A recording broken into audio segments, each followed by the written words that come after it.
Bom dia, pessoas. Ou boa tarde, ou boa noite, talvez até boa madrugada.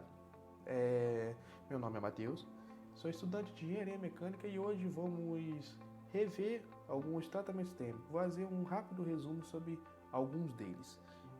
Por que de fazer um tratamento térmico? Bom, o principal motivo é mudar as propriedades do material. Como assim? Às vezes temos um material muito duro e queremos deixar ele mais maleável, ou temos um material maleável e queremos deixar ele mais duro. E para começarmos, vamos começar pela têmpera. A têmpera ela é aquecida acima da zona crítica. E o que é a zona crítica? Só para lembrarmos, a zona crítica é quando o material começa a se transformar em austenita, aproximadamente em 727 graus Celsius. E logo após isso é resfriado bruscamente. Quando no final de processo, nós vamos obter um aço muito duro e resistente. Agora vamos falar da Martêmpera, um tratamento térmico muito parecido com a têmpera, porém, nesses casos utilizado em aço que quando são aquecidos e resfriados muito rápido, eles têm facilidade ao empeno. E como é feito esse processo? Bom, primeiramente o aço é aquecido até a zona crítica, depois no resfriamento é feito em duas etapas.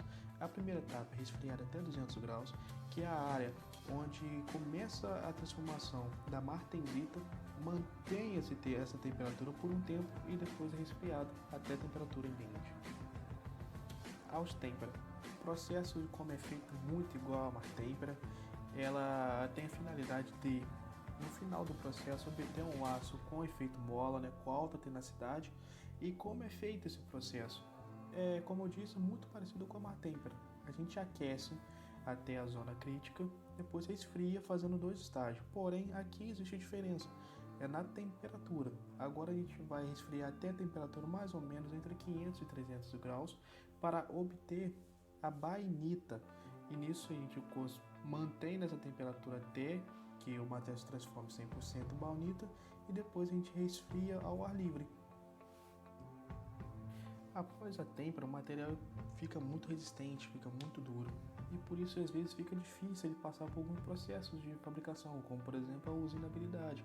Então para isso existe um tratamento térmico cujo qual ele diminui essa dureza, facilitando esses processos. E o nome desse tratamento térmico é o revenimento. O revenimento ele é aquecido entre 100 até 700 graus Celsius, porque ele tem que ficar abaixo da zona crítica. Mantém-se na temperatura e depois é resfriado ao ar livre. Dessa forma, ele consegue diminuir a dureza causada pela têmpera. O segundo tratamento térmico que vamos relembrar é o recozimento. O recozimento tem a temperatura de aquecimento calculada. Calculada em função de quê? Bom, depende do tipo de peça que você vai estar trabalhando. Se você tem uma peça muito grande, a temperatura vai ser uma. Se você tem uma peça muito pequena, vai ser uma outra temperatura. E também vai depender do material que você está trabalhando. Se você tem um material A, a temperatura é A. Se você tem um material B, a temperatura é B. Logo após o aquecimento, mantemos essa temperatura por um tempo e logo após fazemos o resfriamento. Porém, nesse caso, o resfriamento é lento. Qual o motivo disso? Para poder aliviar as tensões dentro do material e facilitando a sua usinabilidade. Após alguns tratamentos térmicos, alguns materiais ficam com seus grãos internos muito grandes e isso é ruim, pois acabam deixando o material quebradiço e facilitando a aparição de trincas. Isso dificulta alguns processos de fabricação, como por exemplo a usinagem. Então, para isso, para consertar, existe a normalização.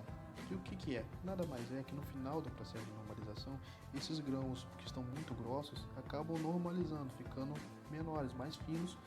E como é feito isso? Bom, o material ele é aquecido até a zona acima da zona crítica, 750 950 graus aproximadamente, mantém-o por um tempo e depois é resfriado.